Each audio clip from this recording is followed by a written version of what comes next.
Hey, you guys, welcome back. This is Richard Sachs and Doug Diamond's here. We're on Lost Arts Radio live. And this is the 6th day of March in 2021. And it seems like it was just barely New Year's about 5 minutes ago. So we're just talking about how fast the time is going by. I don't think it's imaginary. I don't think it's because we're so old, although that may be the case with some of us. But I think it's really going faster and faster. And you can't tell because the clocks and the calendars go faster too, so nobody can prove anything, but it really feels clear, obvious to me, and I hope you guys are holding up all right in this environment of insanity, and I brought a bunch of things to talk about, to go over with you and share with you, and more than we have time for as usual. You know that, well, I hope you're holding up well under the environment of increasing insanity. That was my first thing I wanted to say, and it seems that the rulers are trying more than ever before to convince us that insanity is completely normal, which it still isn't, just in case you were wondering. And the same principle applies. The sane people and the common sense are being considered as dangerous. And in fact, I remember, I think it was maybe the week before last, but could have been more recent. I'm losing track of time lately a lot, probably because I'm getting so old. I don't know. But the New York Times recently ran an article saying that critical thinking is really dangerous and you should not try to apply it to understanding things you see online, especially probably in the mainstream media and anywhere else. And you just shouldn't try it, and don't trust your own judgment, but trust the experts. Fortunately, the New York Times will tell you what's true and what isn't. So you're really not in danger as long as you go by that. But it's an extremely challenging time all over the world. And this show is supposed to be about things related to current events, you know, things that are happening in the outside world in America, where we're sitting now, but all over the world too. We're getting a lot of input from people in Israel lately, and Australia also, and the UK, and parts of what used to be Europe and Asia and different places around. And it's the same thing all over the world. But it's getting harder and harder to tell you the truth without, well, about anything important, I guess, without disappearing from the major video platforms. And it's why I've been reminding you up to now to subscribe to us on Brighteon, mark the channel on BitChute, stay in touch with all the different channels that we're appearing on through lostartsradio.com, because we'll always have them posted there so you can find out where to find us.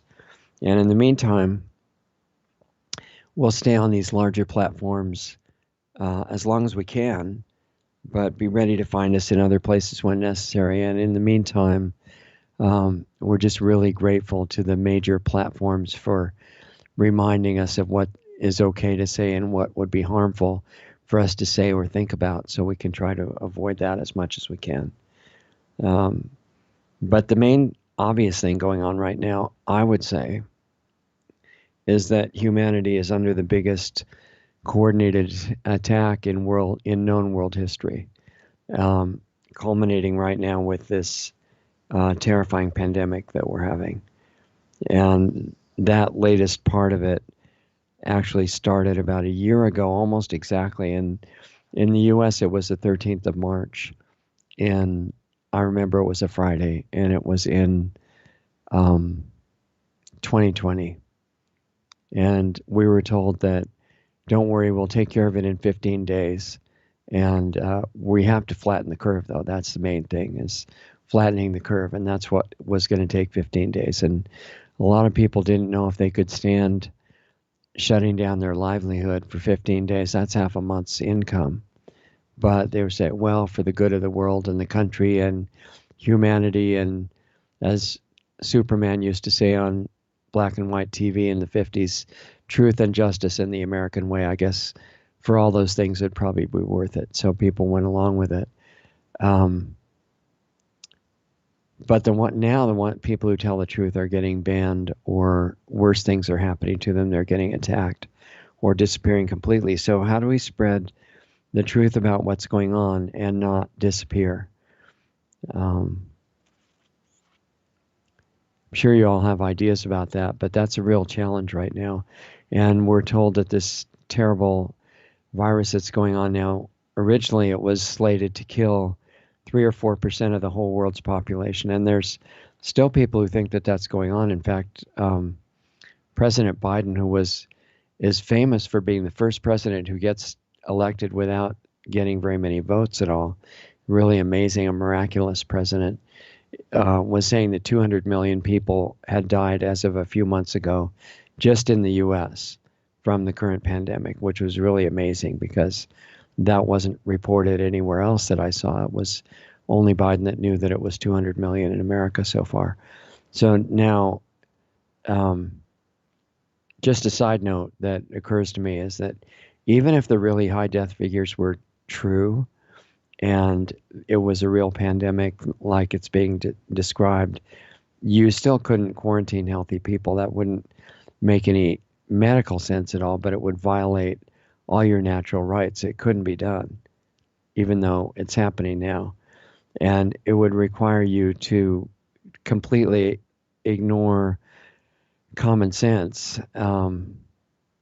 And you would think nobody would fall for that, right? That could never happen. And if you had written that in a script for a movie a couple of years ago, that it would probably get rejected because it would be too nonsensical. Nobody would ever do that. And if you had a benevolent visitor from some other planet and they saw what was happening now, they would say, no, there was supposed to be intelligent life on this planet, but look what the people are doing.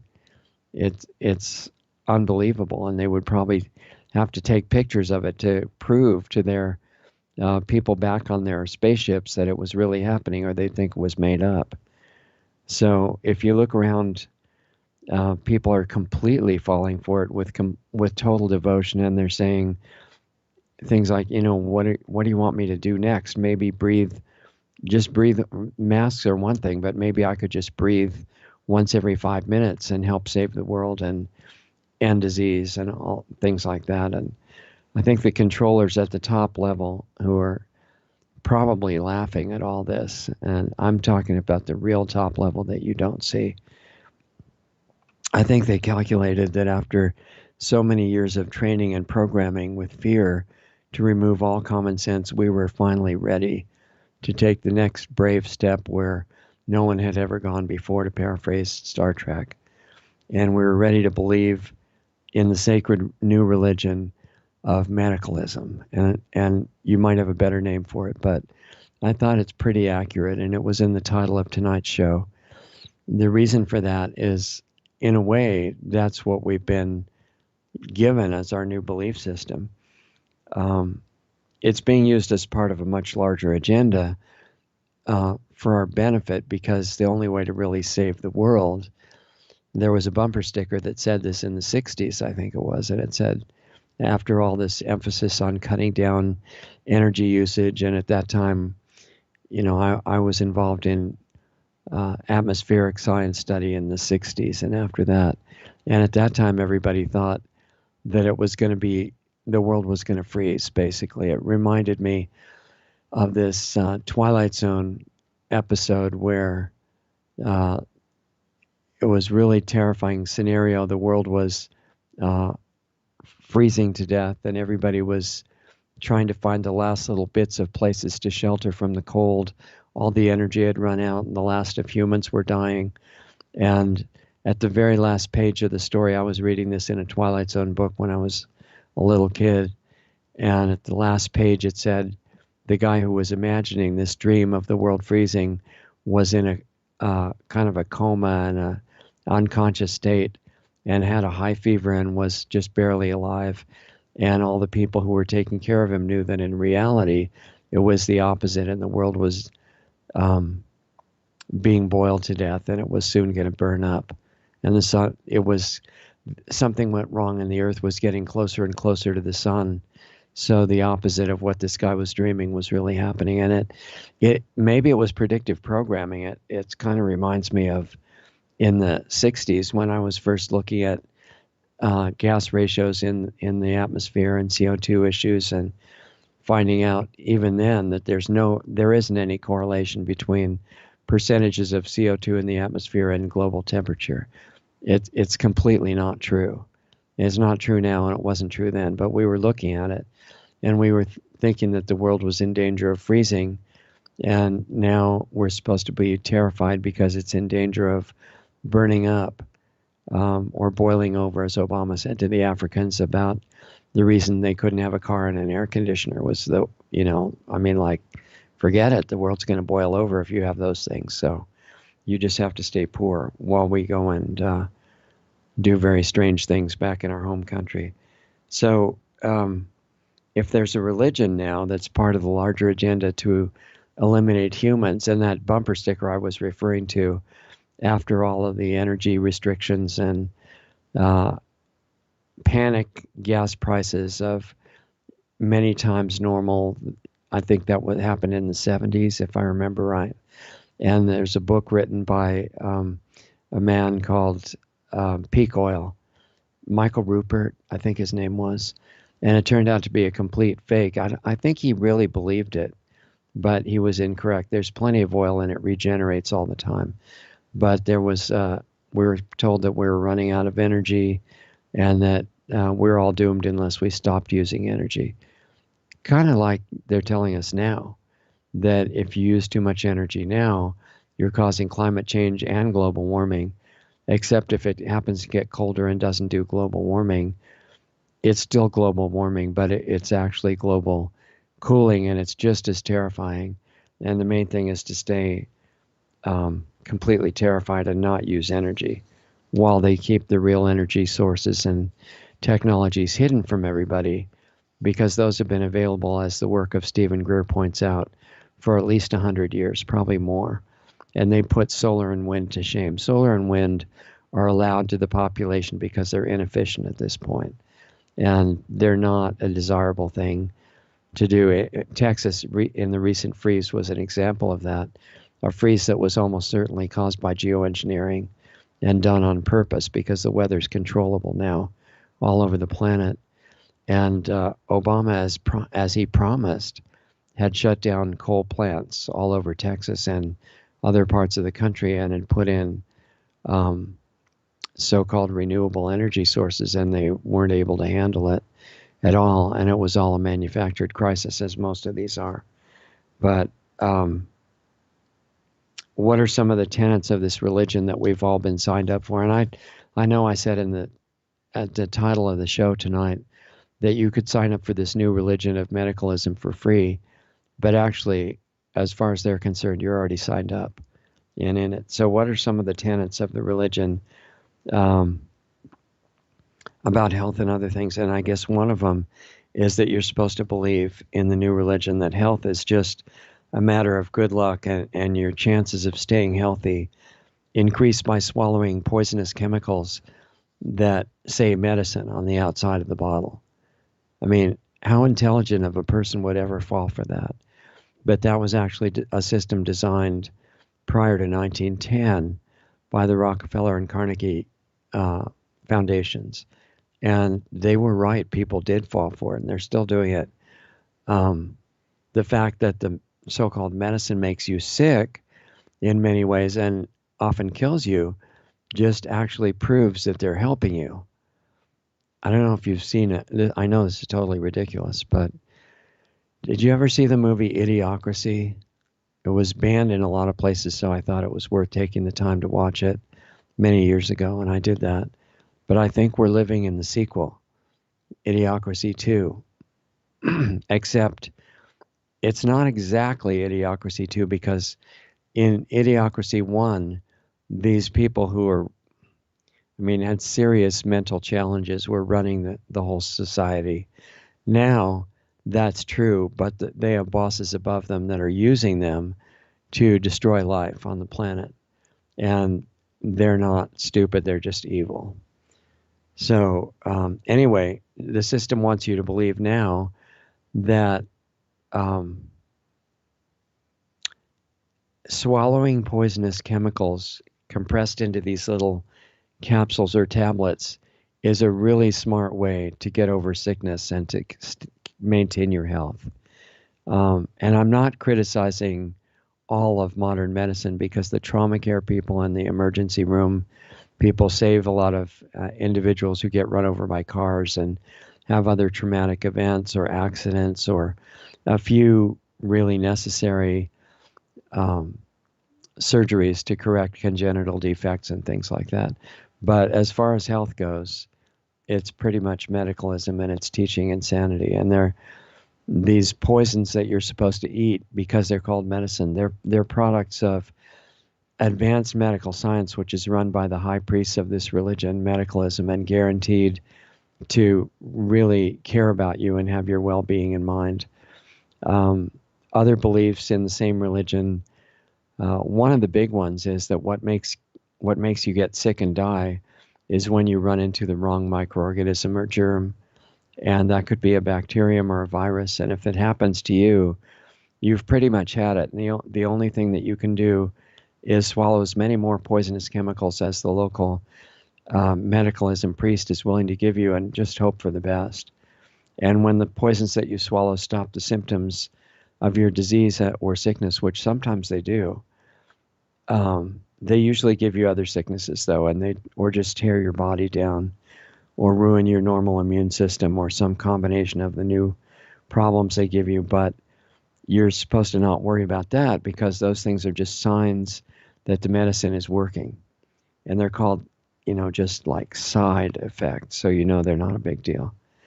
And there are other poisons that you can conveniently swallow to get rid of the side effects. So you're in good hands and you don't have to worry about it. And just in case you don't get cured by swallowing the poisons, you still don't have to worry because then there are other advanced therapies you can do, and like removing your organs. And most of the organs are not. They found out that they're not really necessary anyway, as long as you have the right drugs. So those are some of the characteristics of the system. And you're just told that fortunately the priest can sell you the drugs that you need, and you have to be aware of the counterfeit cures and remedies, which we'll talk about in a little while. But those are the so-called natural ones, and they warn you about those.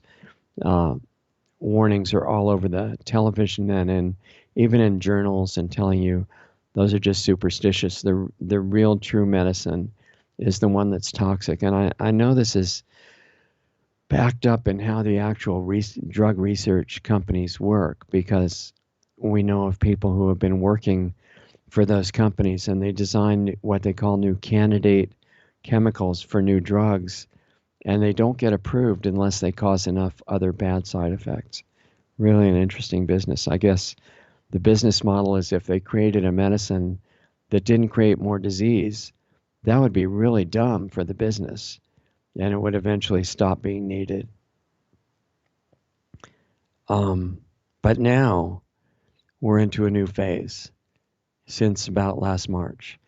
And there are some new lessons we're being taught within this religion. And one of the big ones that you really need to learn according to this belief system is that people in general are unclean, and that touching them or getting in within 6 feet of them or 2 meters, depending on where you live, could be the last mistake that you'll ever make. It's just really dangerous. Breathing is deadly dangerous because, deadly germs are everywhere. Since they're invisible, they are everywhere. We know that because the air is full of microorganisms of every kind. So is your body, but you're not supposed to be aware of that. And what can you do about the fact that other human beings are unclean and you should never get within 6 feet of one or risk your life doing that? For one thing, never breathe without protection. That was one of the big things that God forgot when he created humans, is he let them breathe openly through their mouth and nose. And it's a total miracle that any of us survived doing that. But now we get to wear approved, what does Peggy Hall call them, self-suffocation devices, and you can get one of those for free in a lot of different places now. And you never are supposed to get careless and wear just one. The health authorities are recommending now 2 or 3 or 4. 4 is safer, actually, and more scientific. So, and it protects you much better from other unclean people and from the deadly effect that you would have on them also. But if you really get into learning about how the self-suffocation devices work, you have to remember that yours protects other people, but you're at complete danger of sickness and death if they don't all wear them. So I've seen these in stores, these signs, and they say, remember, for your own benefit, your masks, and you could say your 4 masks protect me, my 4 masks protect you.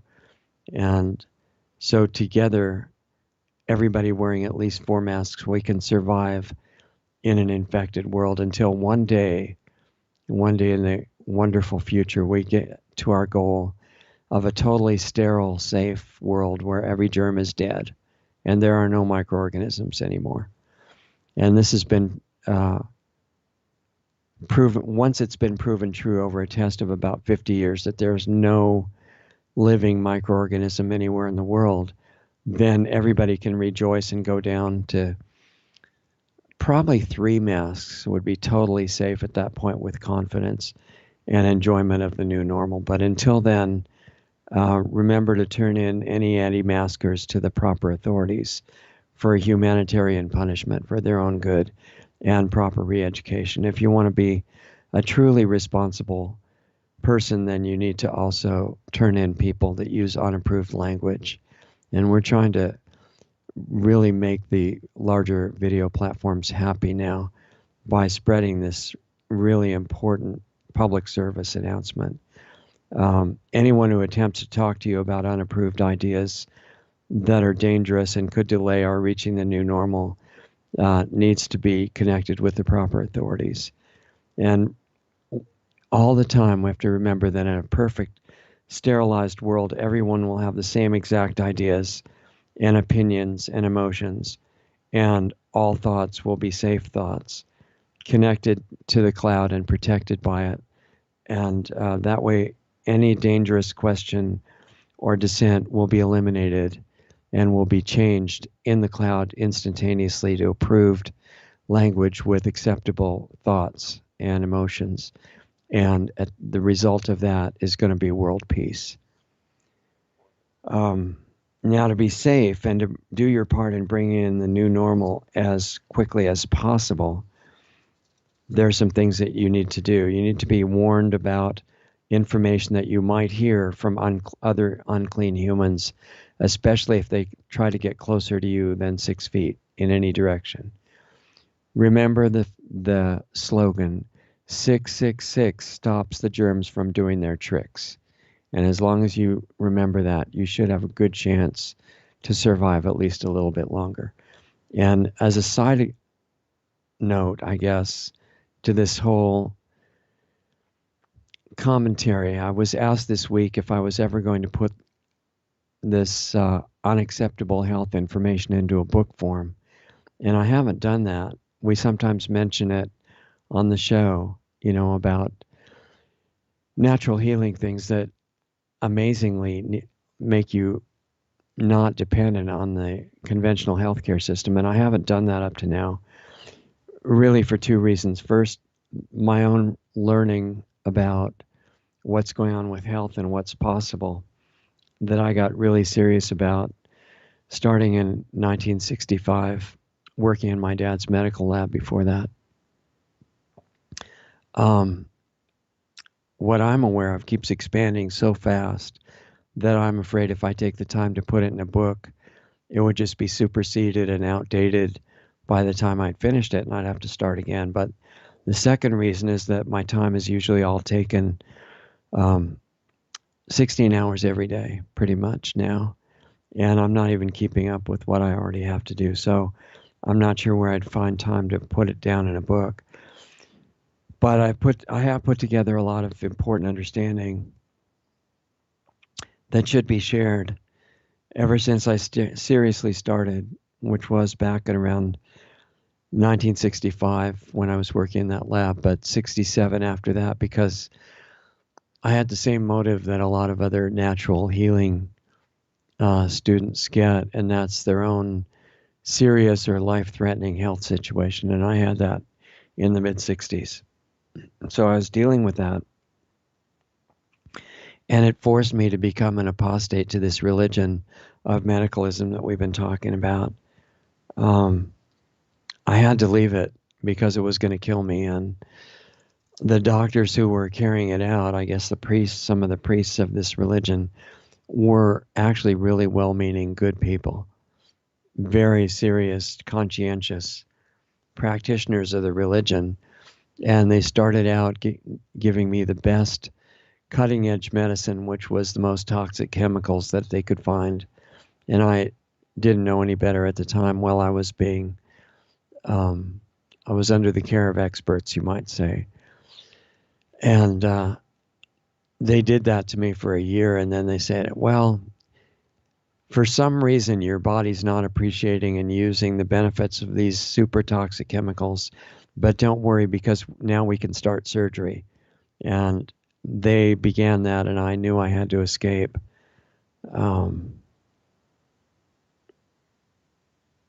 So I did. At that time, I thought I was either going to die peacefully off in the woods somewhere by myself, or get better, figure out what was really going on with health and disease, in spite of the religion that we're all taught that taking care of your health is by eating toxic chemicals. I had to get away from that, and I did that, and I really dumped the whole medical system religion. And shortly after 1967, I was well on the way by then, and I wanted to see if I could survive and overcome the damage that had been done to my body in the last few years by the system. And I did do that as much as I could. And then I wanted to find out what's the truth about our real normal condition, and can you actually get back to it, or how much can you approach it? Is it normal to keep getting sick all the time? And what they call normal aging, where you just gradually fall apart, and then when you get to what's called your golden years, and you go through hell until you, I guess they call it dying, until you die. And I thought, there's got to be something better than this. There's a lot wrong with this picture. So I started really seriously exploring at that point.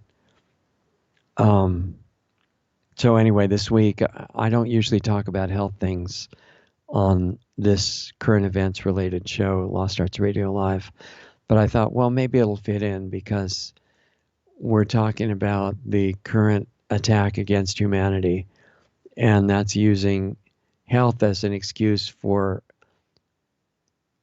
extermination, basically, by stages. And most of it I can't talk about on this show, or we definitely will disappear in midstream. So that's what Planetary Healing Club was started for. And you won't like that Planetary Healing Club unless you don't mind really getting deeply into how these things work and what you can practically do to take care of yourself in the midst of this attack that's going on. And it inevitably gets into not only physical protocols, which are really important, lifestyle upgrades and changes that you need to make if you want to stay in good shape and get better, but also into areas of consciousness itself, because it's just inextricably interlinked. And the person that asked me this week if I could get into more about health, real health, presumably from this heretical point of view that is an apostate of the medicalism religion, they asked me to please not talk about consciousness. They didn't agree with my ideas on consciousness. They didn't like them. They didn't want to hear about them.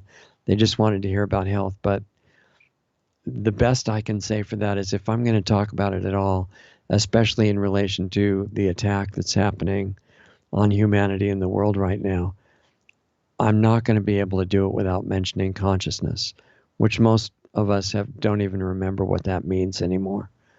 And there's all kinds of definitions of it uh, with varying degrees of validity, I think. So the best I can say is just don't listen if you don't want to hear about consciousness, because it's not some new age crazy thing. It's not some black magic thing or evil thing or stupid. It's real. I mean, it's more real than anything else I can think of, actually. And that wouldn't make sense to you unless you know how I mean the word. And so if I talk about health at all, I have to apologize in advance for mentioning consciousness, because I know I'll have to do it. I'll have to mention it. But I'm not telling anybody what to believe at all. I don't want followers. I don't want to start a new religion. I don't want a new belief system. I have no interest in doing that at all. So everybody needs to believe whatever they want, and whatever religion they have is fine. And, be true to yourself and what you discover on your way back to knowing yourself and knowing where you came from. So I'm not advocating for anybody to just believe anything I say, but to do their own exploration and investigation of it, question everything. That's supposed to be the basis of science, right?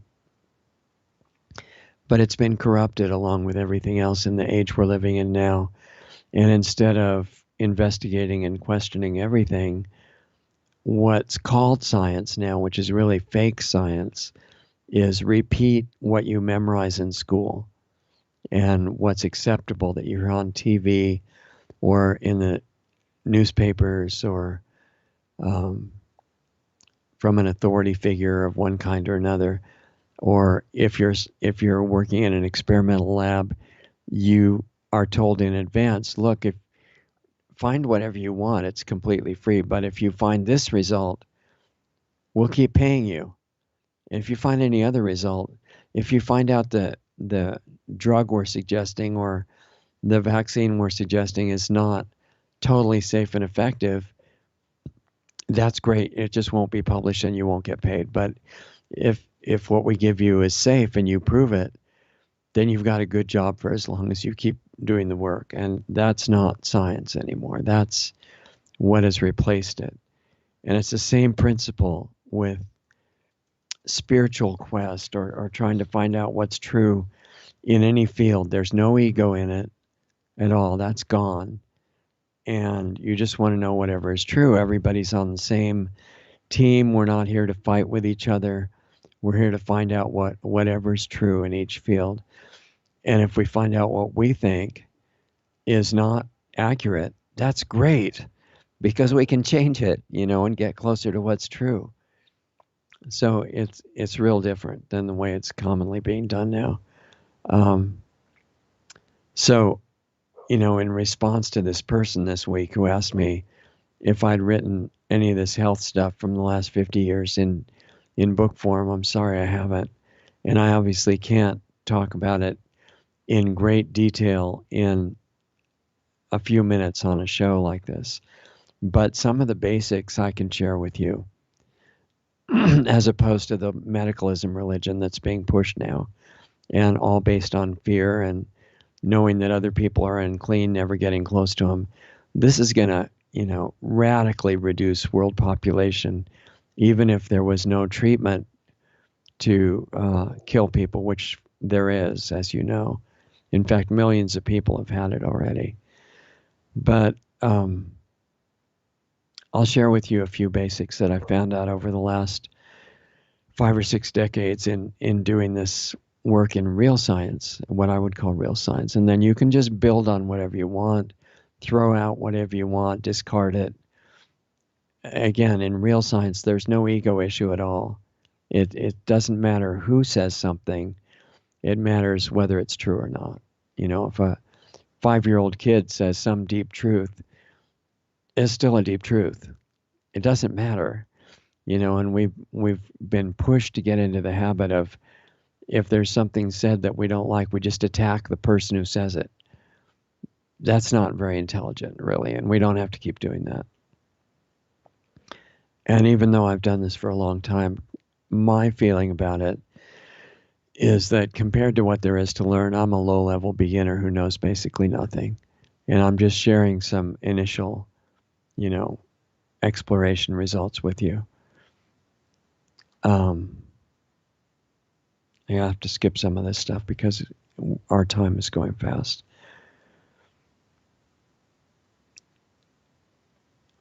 Okay, some of this is what people in the religion of medicalism would consider crazy, but I did warn you about that. So one of the first things, and this gets into both the physical and the non-physical aspects, is that the founder of chiropractic, where they adjust your spine, the founder of chiropractic was a guy named D.D. Palmer, and I think that was around the end of the 1800s, and he based his new science and practice on the idea, and called chiropractic. It means done by hand, practic done, and chiro by hand. Um, he said there's an intelligence in the body that's always trying to normalize and heal everything. This is a really important concept. Things don't happen at random. In fact, at this point, I would say nothing happens at random ever, just by random chance. It doesn't, there's no such thing. And I would say I completely agree with that, but I would go farther. And what I've been found to be true is that the body is not just intelligent, it's conscious, it's self aware, it's capable of communication, always trying to heal itself, wanting to communicate information to us all the time since before we were born, because we were present ourselves, because we're not the body. This is our costume, okay?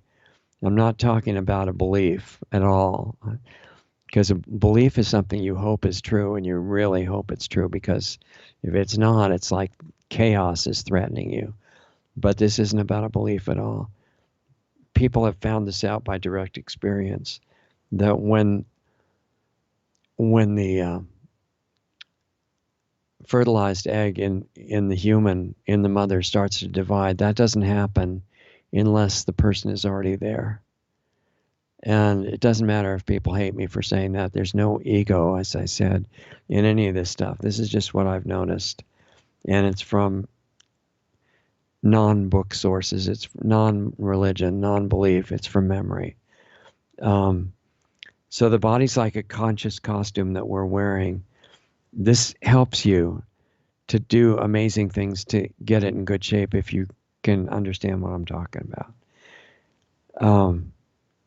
It's a living costume, and it's supposed to stay in wonderful condition until we're done with our lessons and experiences on the 3D level, and then we leave. It's not designed to fall apart and you leave because it won't work anymore.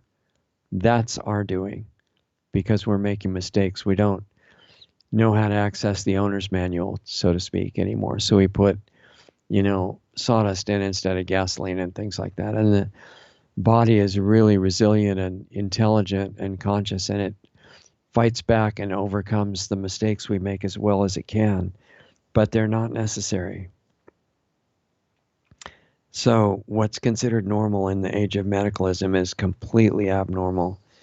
We're supposed to stay in great shape, not only not getting sick, but not degenerating, not falling apart, and then we just leave peacefully and calmly when we're done, and the body goes back to the earth. So if we make changes, if we learn about what's in that owner's manual, which does exist, it's just not physical, and we make changes in the lifestyle to come into harmony with that. And I'm only bringing this up, okay, partly because of the contrast between accurate understanding and what we're told to live in fear of germs all the time. So we make changes in the lifestyle to come up with into harmony with that intelligent, conscious force that is trying to heal us all the time in the body, and then we get to see what it can actually do. But if we don't harmonize lifestyle choices and food and sleep and exercise and all this other stuff, then all kinds of problems come up, and usually the causes are a mystery or seem like it, and the problems get blamed on germs. And the whole germ theory started out with, well, Pasteur probably got it from other people like Béchamp, but he was saying that in the microscope he could see on samples of diseased tissue these little tiny living organisms moving around, and those were the germs, and he said, aha, I found the cause of disease. And later on, and I haven't been able to document this, but the stories are from many sources that he said, well, that was a mistake. The germs didn't cause the disease. They were like vultures that you would find on a dying animal, or parasites or things. You can't know that the vultures killed the animal or the parasites killed the animal. They were just there eating it up because it was sick and dying. And there are a couple of doctors who are now, of course, banned everywhere now. One was on our show recently, Dr. Cowan, Cowan. He's a really neat guy. Very unegotistical, like real doctors should be. Likes to be called Tom. I always call the doctors Dr. So-and-so on the show when I'm officially discussing these things with them, because it makes people pay attention. We've been so trained that we think if somebody's first name is Doctor, they must be incredibly wise, and we have to listen to what they say. Anyway, Dr. Cowan and Kaufman have been talking about the fallacies that are inherent in the idea of contagious disease, that it's not really what we think. And this has been shown in many cases with viral conditions, for example, or conditions that are said to be viral, like AIDS, was supposed to be caused by the HIV virus. In fact, the V in HIV stands for virus, immunodeficiency virus, HIV. And the story was that they used to sell huge amounts of a drug called AZT, which happened to kill people with the same symptoms that they were being ascribed to having AIDS. The story was that AIDS was caused by a transmissible virus in the blood, or in all the body fluids, actually. And it was just incredibly dangerous, and that's how it was being spread.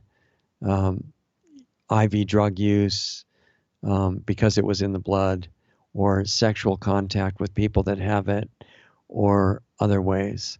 And so there was this one doctor who was kind of like Kaufman and Cowan, but back at the time of AIDS in the 80s. And his name was Robert Wilner, I believe.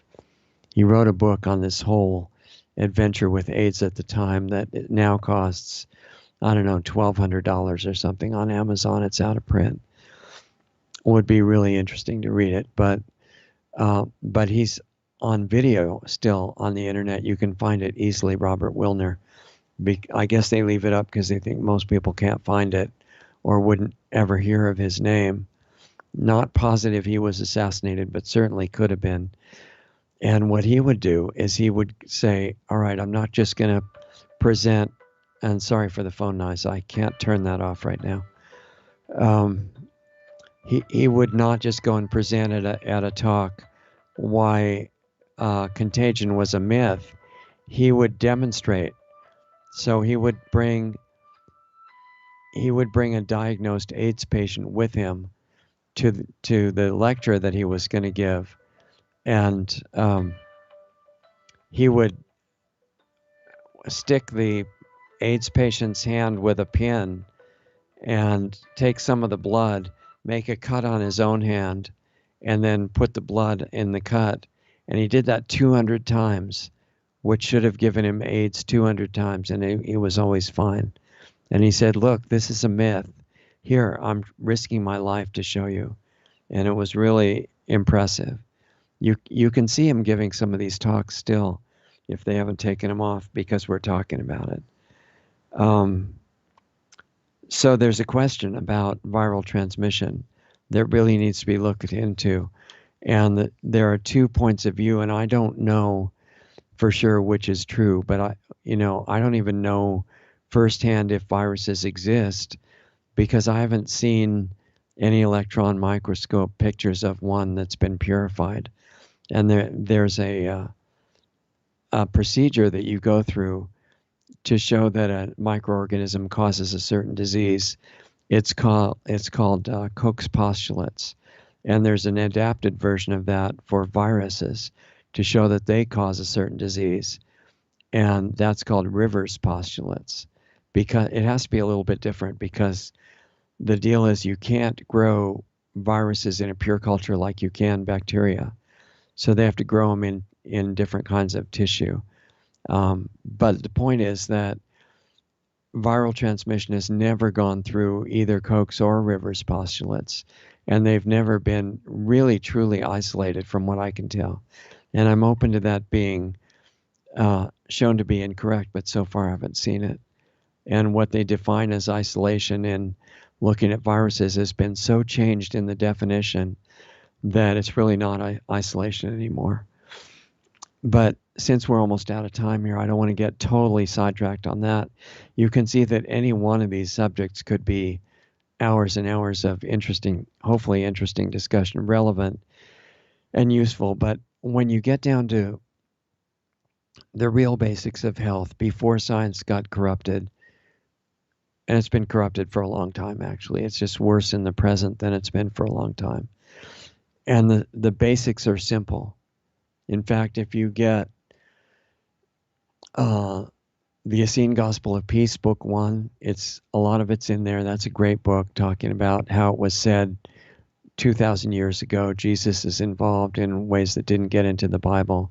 I don't want to fight with people about whether it's authentic. I don't personally know where that particular book came from, but I do know about the stuff that's in it directly, that it's valid and it works and it's real. And Marcus Rothkranz has done a lot of great work about some of the basics too, although he would think I'm a total heretic from believing in raw milk, because vegans think in general that raw milk is one of the worst possible foods you could consume in the universe. But I found that to be not exactly accurate. The China study has some serious flaws in it, which maybe we'll get a chance to discuss at some point. But I have to remind people who want to fight about this stuff, remove ego from the whole thing. It doesn't matter who is right or wrong. It matters what is right or wrong. It doesn't matter the source. It just has to be true. So in reality, what I found in 55 years of research in this stuff that's still ongoing, and I'm really even more interested in it than I ever have been before, because if you can get your vehicle, your conscious costume, your body operating at full capacity, and I don't think we're even close to that, anybody that I've met so far, then it makes the work of consciousness, which is the real deeper issue in everything, much more fruitful and much easier to pursue. And the basics are simple. They're not like trying to find this super new drug that's going to cure everything.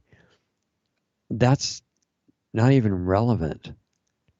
The beauty of the way that creation was made, including our own bodies, is based on depth but simplicity, deep simplicity. And the basic principles, there are basic principles for maintaining health, and there are principles of getting it back when you need to be healed and to maximize the chances of recovery. I'm just scanning over to see what we have time to mention here. Recovery from sickness and degenerative disease or injury. For maintenance, I'm going to talk as fast as I can here. Some of the requirements are fresh, whole, natural food, as much of it raw as possible. 100% raw is great, but most people aren't in a position to do that, emotionally or otherwise. But fresh, whole, natural, organic food, whether you call it organic or not, just not grown with any kind of synthetic chemicals, and obviously not with poison, obviously with no use of GMO anything. GMOs should be banned worldwide, not like free speech, which is, a right of humanity, but producing GMOs is not a legitimate form of free enterprise, individual freedom. It's a crime against the whole world. And read the work of Jeffrey Smith if you want to know more details. And there are other people too, Drucker and so on. Fresh air and sunlight, which medicalism says, by the way, sunlight's going to kill you. It's not exactly the truth. You have to use it correctly, but it's critical for survival. Sleep, long enough sleep and relaxed, good air when you're sleeping, away from EMF radiation, which is another attack as serious as GMOs on the whole, not just humanity, but all living creatures are harmed by the kind of EMF radiation that's all over the place now. And the top level people that have orchestrated this stuff know it completely. They know it better than I do. Exercise, 3 kinds of exercise: cardio, resistance exercise, and stretching, like yin yoga or something like that. Hydration with good water.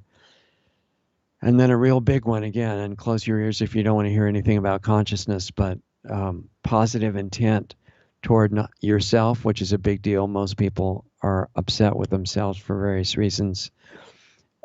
Positive intent toward yourself and everybody else, which is like blessing all of humanity. No malice toward anybody, even the really bad people, so-called. You can't have malice without bad effect on your own body and your own consciousness. So I would recommend giving it up completely. And it makes your life a lot nicer. And it doesn't make you less effective at all in anything. Even if you have to fight, and the phone is attacking, I really apologize for that. Even if you're in a situation where you have to fight to defend your life, even if you're using lethal force in defense at the last resort, you don't have to have malice for anybody. If that does it again, I'm going to cut it off because we've only got minutes left here. Hold on.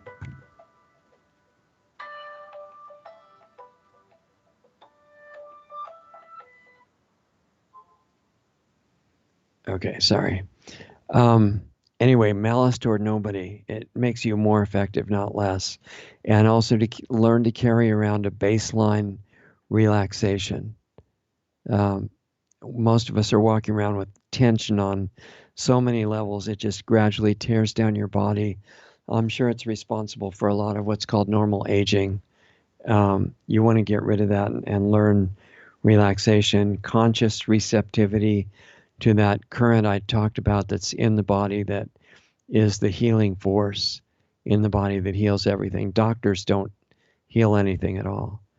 They can set you up for healing if they're wise, but the healing is done by that internal force, like the chiropractors talked about, but conscious. The other thing is, again, in consciousness, your body is awake and alive and communicates, and learning to pick that up and to communicate both ways with the body is of immense importance. And the body can give you more real-time information about health than any lab test you can ever imagine. It's just that most of us don't hear it, and there are ways to learn to do that. Those are the basic elements of maintenance that I know about.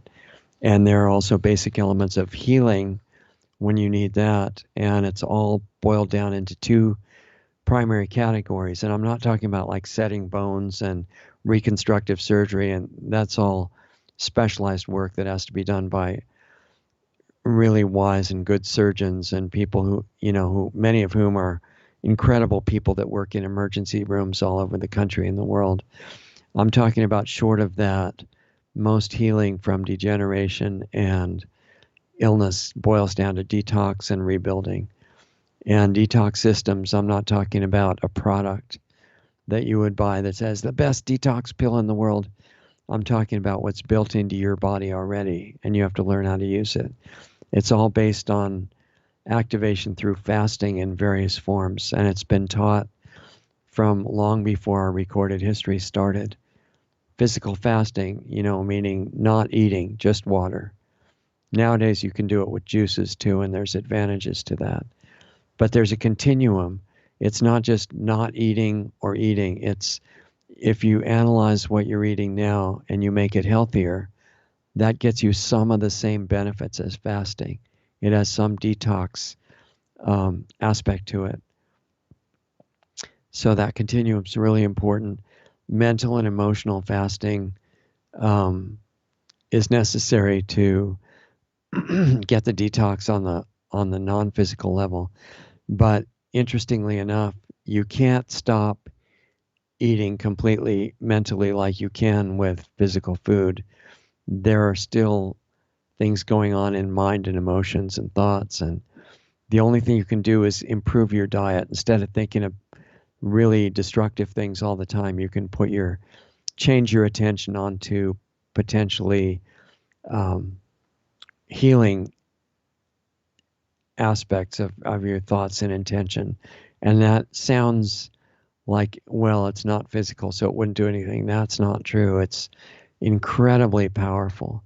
And you can't change that without becoming aware of where your thoughts and emotions are now every day. And then you can change that. And it's a way to get over addictions permanently.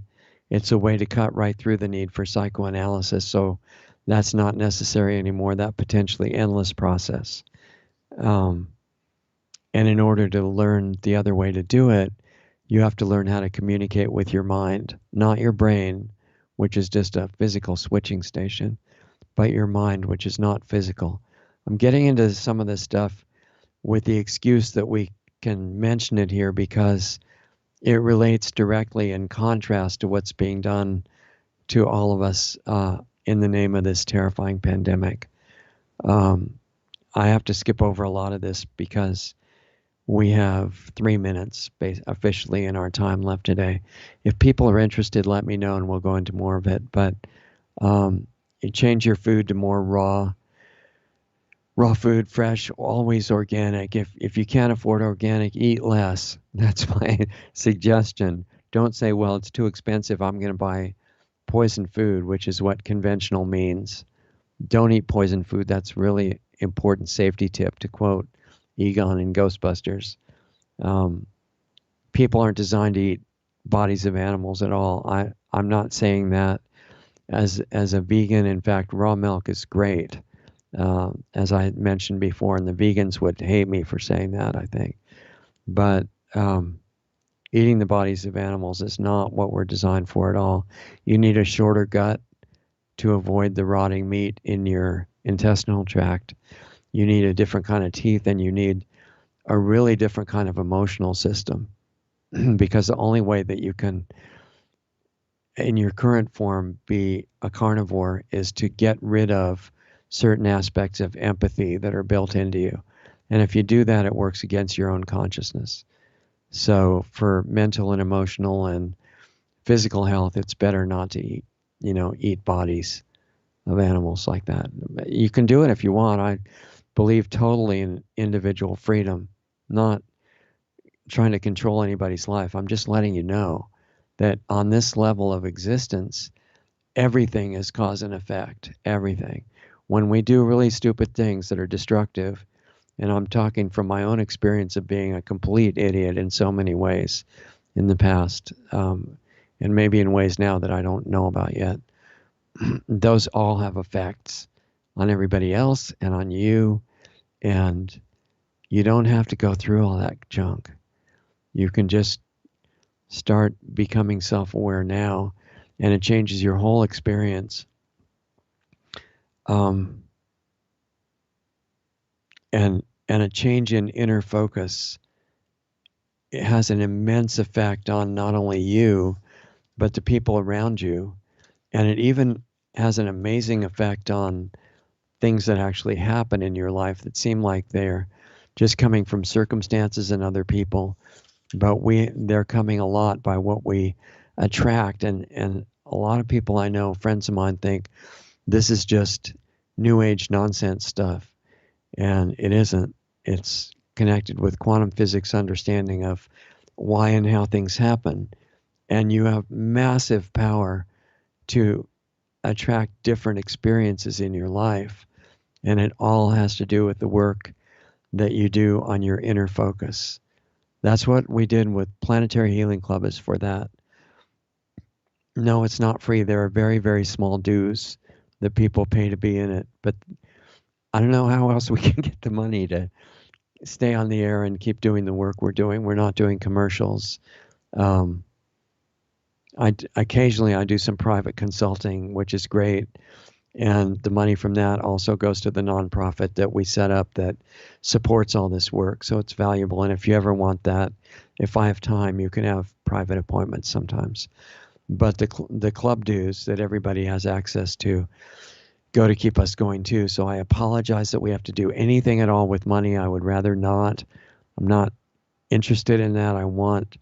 What I'm interested in is turning the direction that the world is going in right now. And it's not going in a self-destructive direction by chance. There's a small cartel of people who have become basically completely given over to evil, and there are beings above them giving the orders, and that the orders are for destruction of all life on this planet. I'm sorry, but it took me decades to put that together, and it explains all the sub-agendas.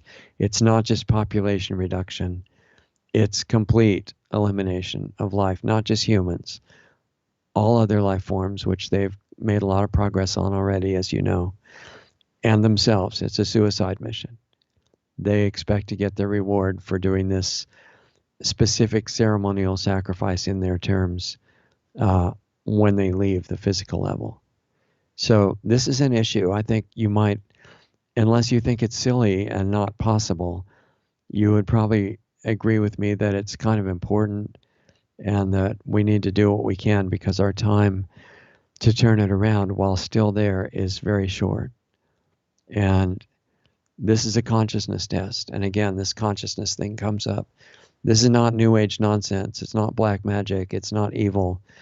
It's critical, essential essence of what's going on. This is a consciousness test for humanity that's going on right now.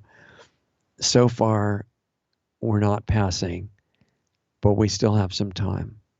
Not much. I don't know how much. We should use whatever we have.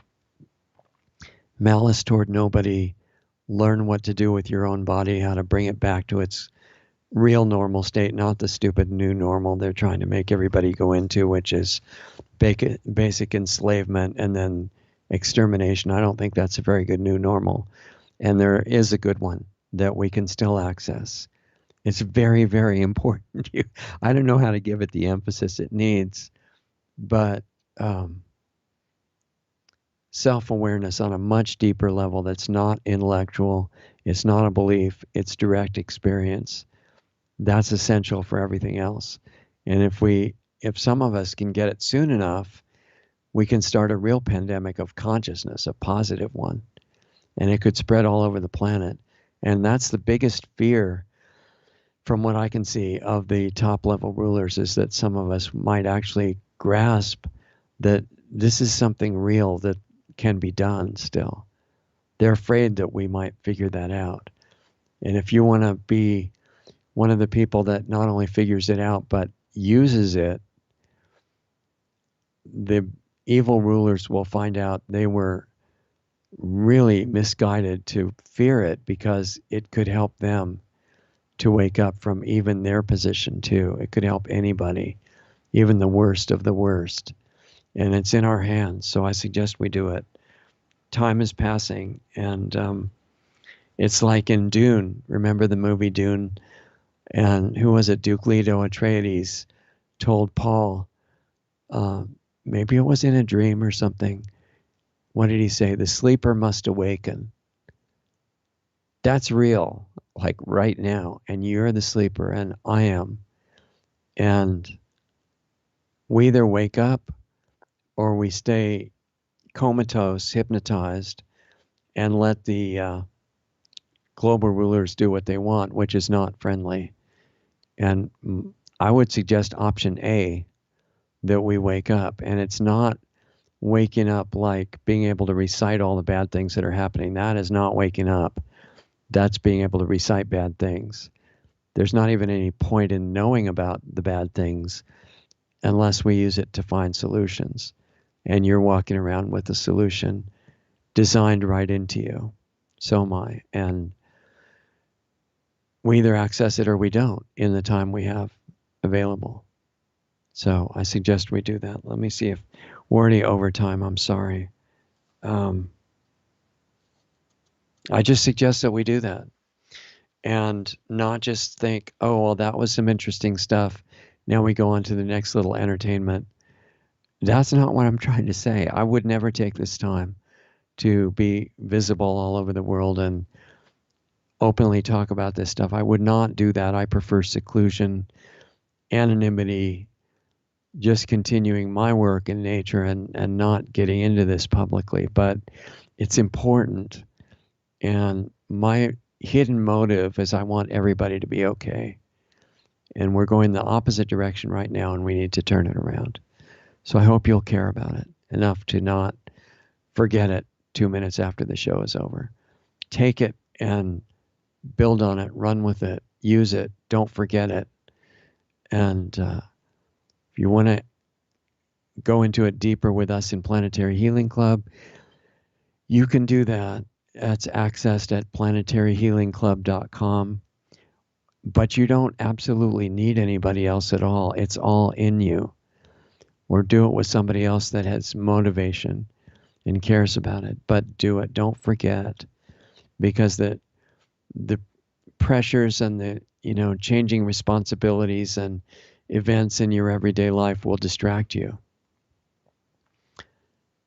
That's an understatement. I mean, things are so distracting from the minute you get born into this world until the end of this lifetime. Realize that and know that it's your choice. Don't fall for the distraction. Find your what's going on behind the surface, deeper than the surface. See what your work is and do it. Help heal the world, because you really have the capability to do that. And I got to go because we got to get ready for the Planetary Healing Club meeting in 27 minutes or so, 23 minutes. And I'll either see you there or just work on this on your own. But don't forget, okay? That's my suggestion. Within the world of individual freedom, I support you doing whatever you feel to do. You should do it. So thanks for being here. I really appreciate you. I'm here because I see you as incredibly powerful, unlimited, the hope of the world, etc. And that's not even an adequate statement. I'm not kidding. So thank you for caring about all this stuff. And I'll see you here next time.